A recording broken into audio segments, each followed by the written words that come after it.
Hello student of class 12। आज का video problems on continuity.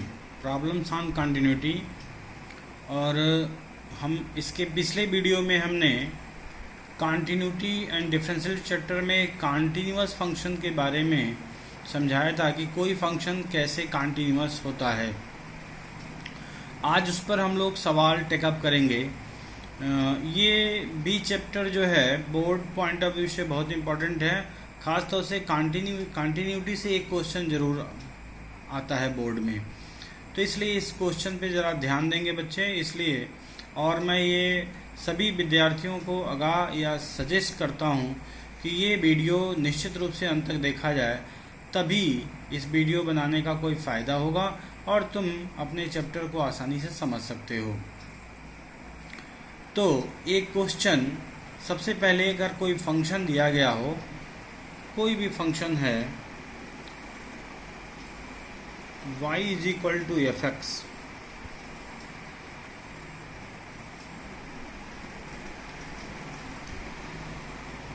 ये पेन y is equal to f x कोई फंक्शन दिया गया हो तो, और at x is equal to a पर इसे कंटिन्यूअस सिद्ध करना है, तो हमारे पास फॉर्मूला है कि limit x tending to a f x is equal to f a. और ऐसी परिस्थिति में हम फंक्शन को कंटिन्यूअस कह सकते हैं। एक तरीका ये है डायरेक्ट, दूसरा तरीका ये है कि हम लेफ़्ट और राइट लिमिट ले करके दोनों को बराबर कर दें और ए पे, यानी कि limit x tending to a minus f x is equal to limit x tending to a plus f x is equal to f a अगर कर देते हैं तो भी कोई फंक्शन उस पॉइंट पे कंटिन्यूअस हो जाती है। तो इस तरह से हम इन फंक्शनों को, इसमें ताज़ा एक एग्जांपल लेके हम देखते हैं। एक और ये रूल्स बता दें कि अगर हम लोग और दूसरा तरीका कि limit x tending to a minus f x, limit x tending to a plus f x is equal to f a. अगर कोई फंक्शन इसको फॉलो करता है तो निश्चित रूप से वो फंक्शन कंटिन्यूअस फंक्शन कहलाता है। अब एग्जाम्पल, एक क्वेश्चन लेके देखते हैं कि क्या क्वेश्चन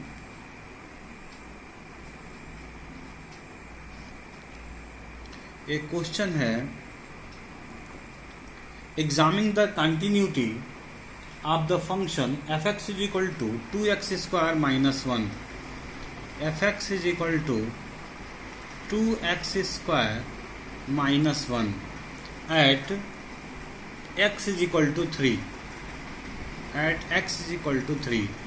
इसकी कंटिन्यूटी एग्जामिन करनी है। वैसे तो मैं पहले ही बता दूं, चूंकि ये पॉलिनोमियल्स है इसलिए निश्चित रूप से ये कंटिन्यूअस होगा, लेकिन हम लोग फॉर्मूले के हिसाब से limit x tending to a f x is equal to f a, इस फार्मूले के हिसाब से हम लोग लिखेंगे limit x tending to 3 f x is equal to f 3। This implies that limit x tending to 3 f x का मतलब हुआ 2x स्क्वायर माइनस 1। तो इस फंक्शन को, और इधर f3 की वैल्यू रख दी जाए तो 2 3 का स्क्वायर माइनस 1, इस तरह से ये इसको सॉल्व करेंगे हम लोग तो क्या होगा 2 3 का स्क्वायर माइनस 1, और ये भी क्या होगा 2x 3 का स्क्वायर यानी 9 माइनस 1, फाइनली क्या हुआ 17, और ये भी क्या हुआ 17। तो हम कह सकते हैं कि this implies that given function f x is continuous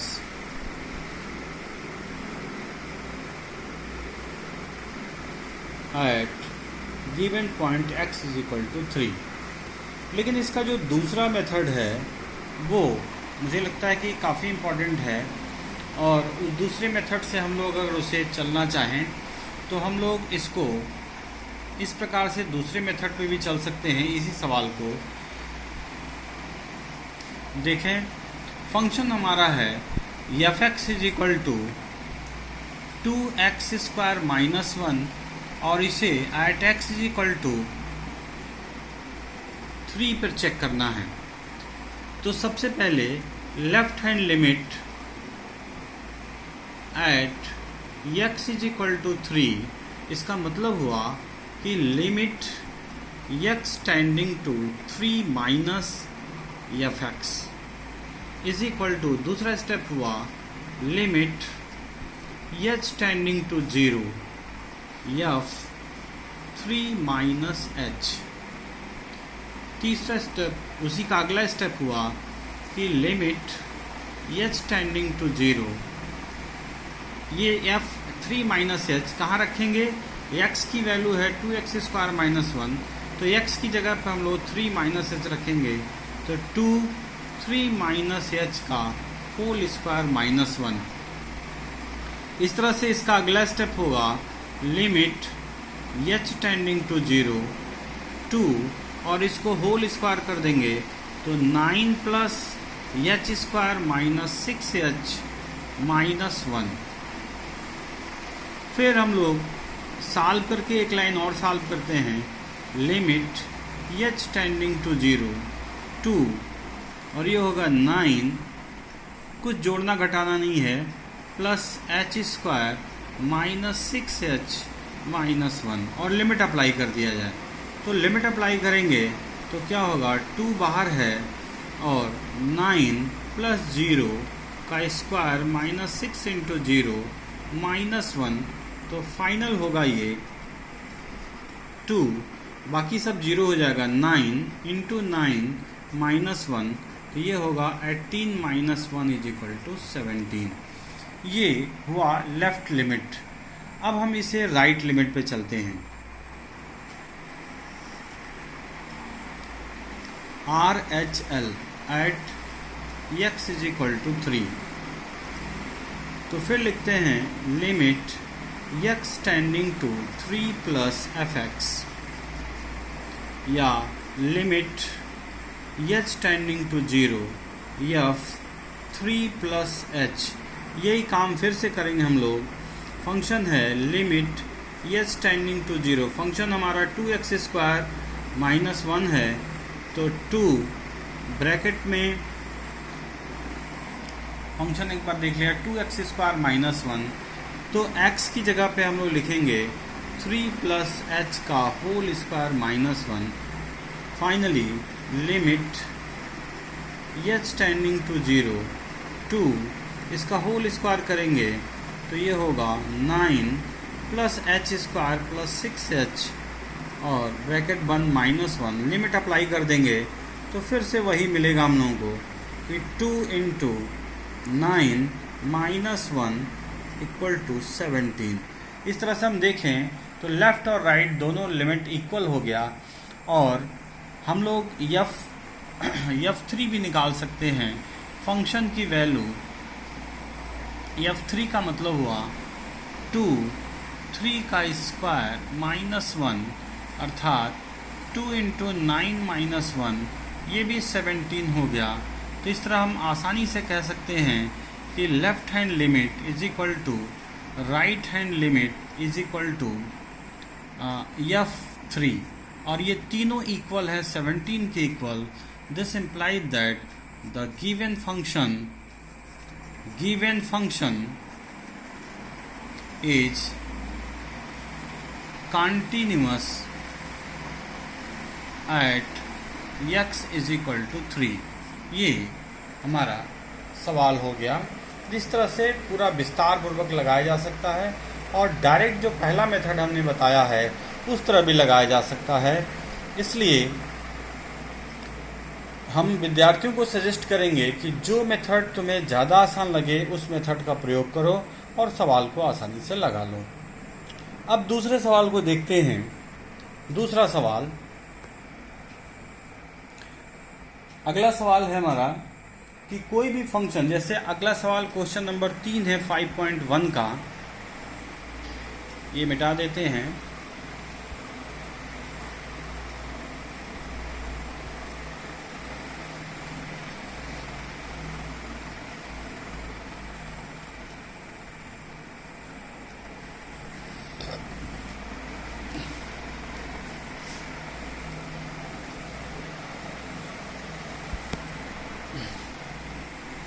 exercise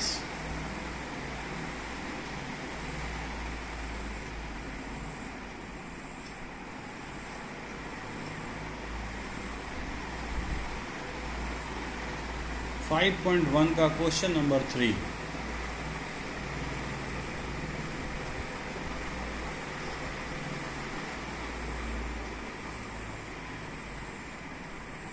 question है examine the following function for the continuity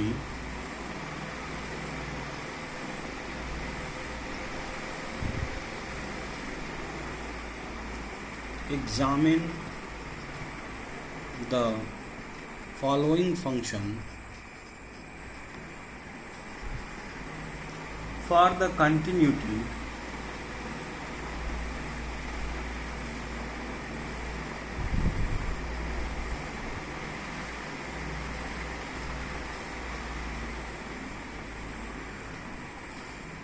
fx पहला है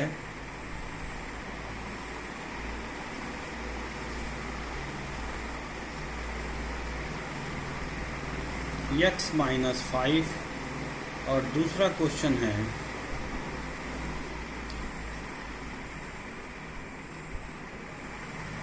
one upon fx is equal to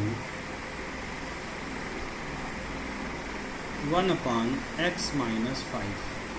यह आ रहा है x नॉट इक्वल्स टू 5। और जब ये फंक्शन दिया रहे कि check examine the following for the continuity, तो और इसमें कोई पॉइंट नहीं दिया गया हो, इसमें तो एक पॉइंट मान लीजिए x नॉट डिफाइंड है, उस पर चेक कर सकते हैं उसके लेफ्ट और राइट में। यहाँ पर कोई पॉइंट नहीं दिया गया है, तो डायरेक्ट हम लोग c पर चेक कर सकते हैं कि कोई भी function check the continuity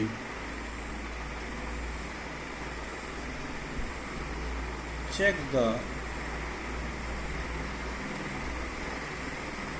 continuity of the above function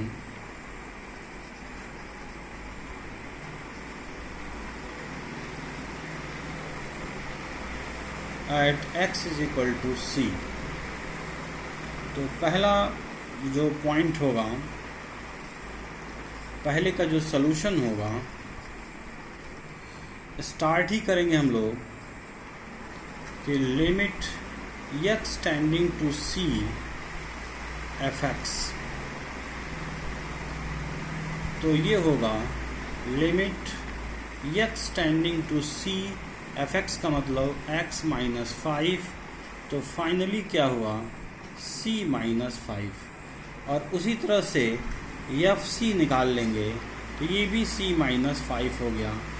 और अगला स्टेप लिखेंगे this implies that limit x tending to c equals to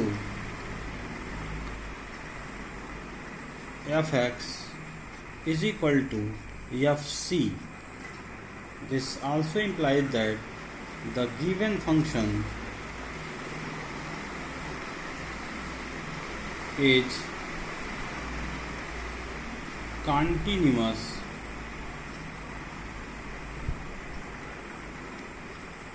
at C या every point। क्यों? क्योंकि C का मतलब तो कुछ भी हो सकता है। इसी तरह से इसका दूसरा सवाल भी हम लोग कर सकते हैं।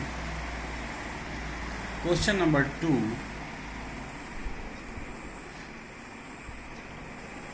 सेकंड है कि fx is equal to 1 upon x minus 5 x not equals to 5। तो इसमें भी हम वही काम कर सकते हैं, चेक द कंटिन्यूटी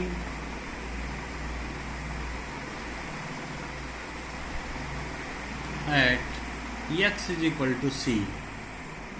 इसमें भी हम लोग limit x tending to c f x, तो ये होगा limit x tending to c f x का मतलब 1 x माइनस 5 और ये होगा 1/c-5। अगला स्टेप होगा कि एफ सी तो होगा 1/c-5।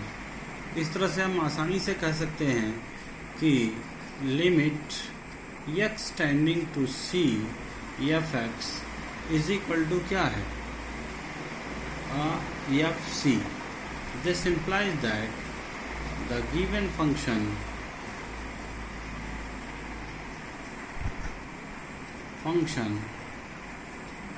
is continuous at x is equal to c, या or every point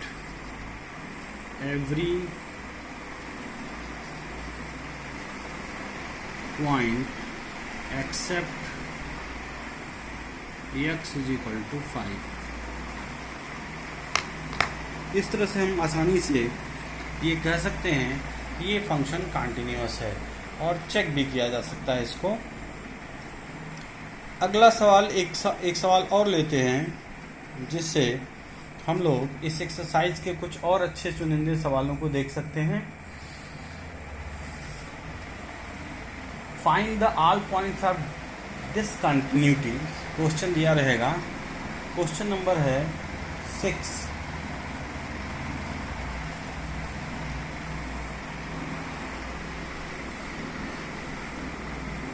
एक्सरसाइज 5.1 का क्वेश्चन नंबर 6 ये दिया हुआ है f x is equal to, इस तरह से दिया है 2x plus 3 if x less than or equal to 2 and 2x minus 3f x is greater 2। यानी क्वेश्चन को देखने से लग रहा है कि x इज इक्वल टू 2 पर हम लोगों को कंटिन्यूटी चेक करना है। तो यहाँ इस क्वेश्चन से दिख रहा है कि x इज इक्वल टू 2 पर ये फंक्शन यानी कि x लेस देन यानी 2 left hand side of the 2 यानी left limit of 2x plus 3 को देखना होगा। और यहाँ से दिख रहा है कि राइट लिमिट ऑफ 2 ये 2x माइनस 3 को देखना होगा। तो इस तरह से हम इस सवाल को डायरेक्ट नहीं कर सकते जैसे हम उन सवालों में किए हैं। तो इसको करने के लिए हमें ये लेफ्ट और राइट लिमिट ही लेना होगा। तो हम लिखते हैं left hand limit at x is equal to 2, यानी limit x tending to 2 minus f x, और फंक्शन हमारा है कि limit x tending to 2 minus f x का मतलब है जो फंक्शन हम लोगों ने चेक किया है ये 2x प्लस 3 होगा। और अगला स्टेप होगा लिमिट, इसी में अगला स्टेप लिखना चाहिए था, चलिए ठीक है, इसमें भी डायरेक्ट हम यूज कर सकते हैं limit x tending to 2 minus, तो यहाँ पे 2 और यहाँ पे 2 प्लस 3 यूज किया जा सकता है। ऐसी स्थिति में ये हो जाएगा 4 प्लस 3 इज इक्वल टू 7। और राइट लिमिट पे चलेंगे हम लोग। और दूसरा तरीका जो है इसी का जो सेकंड मेथड होगा,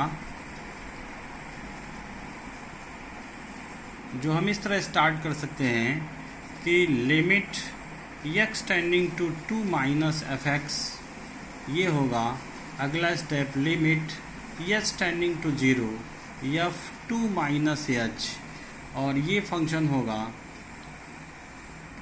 फंक्शन डिफाइंड है 2x प्लस 3, तो x tending to 0 2 minus h plus 3 होगा और जब इसको सॉल्व करेंगे हम लोग तो ये होगा limit h tending to 0 2 to the 4 minus 2h plus 3 और लिमिट अप्लाई करेंगे तो 7 हो जाएगा। इस तरह से हम लेफ़्ट लिमिट को यहाँ डिफाइन कर सकते हैं। अब जरा राइट लिमिट को लगाना है, राइट लिमिट को देखना है तो हमें इधर थोड़ा मिटाना पड़ेगा। हम इधर थोड़ा मिटा रहे हैं और राइट लिमिट को समझा रहे हैं उसको।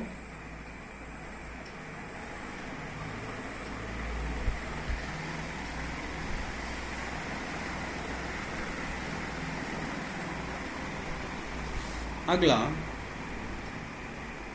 कि RHL at x is equal to 2। इसका मतलब क्या हुआ कि limit x tending to 2 plus fx, और अगला होगा limit h tending to 0 f 2 plus h। यहाँ पे फंक्शन डिफाइंड है 2x माइनस 3, तो limit h tending to 0 2x minus 3। अब जो वैल्यू होगी 2 प्लस h, तो इसी x पे रखेंगे हम लोग। Limit h tending to 0 2 plus h minus 3। इस फंक्शन को limit h tending to 0 4 plus 2h minus 3 limit apply करते ही इसकी वैल्यू भी 7 आ जाएगी। और अगर हम डायरेक्ट फंक्शन की वैल्यू निकालें f2 पर तो हो जाएगा, f2 पे डायरेक्ट नहीं निकाला जा सकता, सॉरी, हालांकि कर भी सकते हैं क्योंकि उसमें एक यहाँ पे जो क्वेश्चन दिया हुआ है x less than or equal to, तो डायरेक्ट निकालने के लिए उसी का प्रयोग करेंगे हम लोग कि 2x प्लस 3, और डायरेक्ट f2 का मतलब हुआ 2 to the 4 plus 3 equals to 7।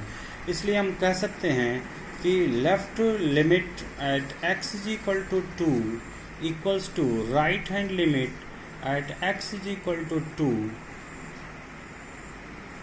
2 and f2, और ये सभी जो है 7 के बराबर है। तो हम कह सकते हैं कि the given function is continuous at x is equal to 2। इस तरह से हम फंक्शन को कॉन्टिन्यूटी सिद्ध कर सकते हैं, और डिसकॉन्टिन्यूटी का तो कोई सवाल ही नहीं उठता। ये फंक्शन 2 पर जो दोनों गिवन फंक्शन है, ये वाला ये जो गिवन फंक्शन है 2 पर जो है ये कॉन्टिन्यूअस होगा x इज इक्वल टू 2 पर। इस तरह से हम सवालों को आसानी से समझ सकते हैं और लगा सकते हैं। एक सवाल और देखा जाए,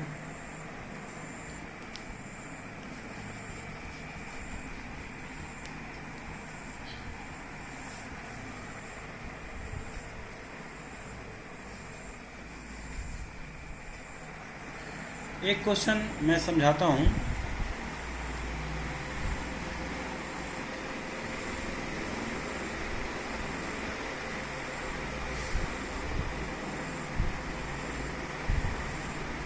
ये क्वेश्चन नंबर मैं नहीं लिख रहा हूँ। ये क्वेश्चन है कि fx is equal to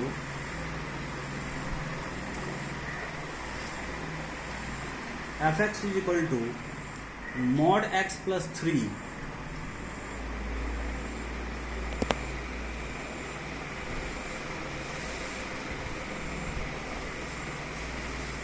mod x plus 3 if x less than or equal to minus 3, और 2x माइनस में दिया है और ये डिफाइंड है if माइनस 3x ग्रेटर है और लेस देन 3 है, और अगला फंक्शन इसी में दिया हुआ है 6x plus 2 if x is greater or equal to 3। इस क्वेश्चन को ध्यान से देखा जाए तो इस फंक्शन को 2 बार कंटिन्यूअस सिद्ध करना है, -3 पर और 3 पर। तो इन सवालों को, जो पहला पूर्व वाला सवाल हम लगाए हैं कि सबसे पहले हम चेक करेंगे continuity at x is equal to -3 and x is equal to 3 पर चेक करेंगे। हम लोग इसको सवाल को लगाने के लिए हम लोग शुरू करेंगे left hand limit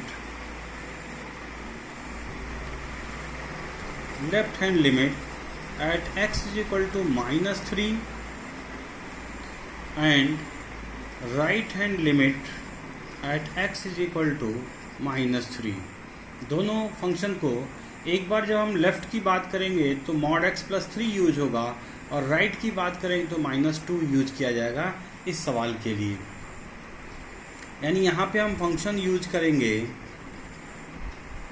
mod x plus 3 और यहाँ पे हम लोग फंक्शन को यूज करेंगे -2x। और जब हम लोग at x is equal to 3 पे चलेंगे तो फिर से हम लोग लिखेंगे left hand limit at x is equal to 3 is equal to right hand limit at x is equal to 3 पर। तो यहाँ पर लेफ्ट लिमिट देखें तो लेफ्ट लिमिट पर ये फंक्शन चेक होगा -2x और राइट लिमिट पे फंक्शन चेक होगा ये 6x प्लस 2।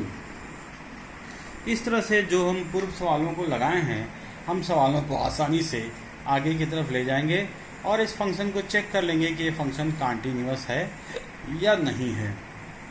अब एक सवाल और देखते हैं और इस पे हम अपना ये वीडियो बंद करेंगे। एक सवाल और देखते हैं जल्दी से।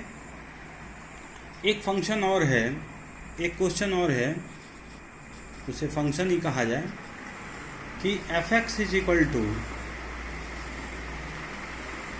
mod x अपॉन x यानी सिग्नम फंक्शन।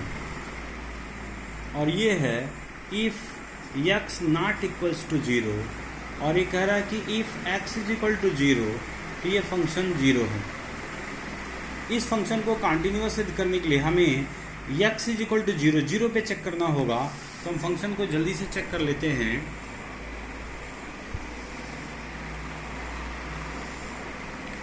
तो हम देखते हैं कि left hand limit at x is equal to 0 यानी limit x tending to 0 minus fx या limit h tending to 0 f 0 minus h ultimately limit h tending to 0 f minus h होगा।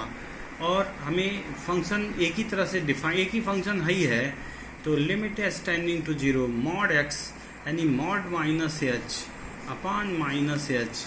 अगले step में हम लोग लिख सकते हैं limit h tending to 0 mod x का मतलब हुआ h और ये माइनस h। पहले सॉल्व कर लिए फिर लिमिट अप्लाई करते हैं h टेंडिंग टू 0 ये होगा -1 और जब लिमिट अप्लाई करेंगे तब भी इसका मान -1 होगा। इस तरह से हम राइट हैंड लिमिट को भी देख सकते हैं। Right hand limit at x is equal to 0 इसका मतलब हुआ limit h tending to 0 plus fx ये x होगा पहले। अगला स्टेप होगा limit h tending to 0 f 0 plus h और ये होगा limit h tending to 0 f केवल h होगा। फंक्शन को अप्लाई करेंगे तो limit h tending to 0 mod h upon h। Finally ये हुआ limit h tending to 0 h by h यानी फंक्शन कट के 1 आ जाएगा। तो अगला स्टेप होगा लिमिट h टेंडिंग टू 0 ये 1 होगा और ये 1 आएगा।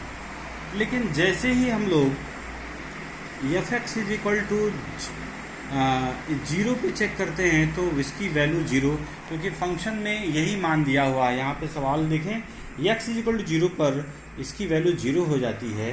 तो अगर हम देखें कि ये फंक्शन कह सकते हैं कि लिमिट लेफ्ट हैंड लिमिट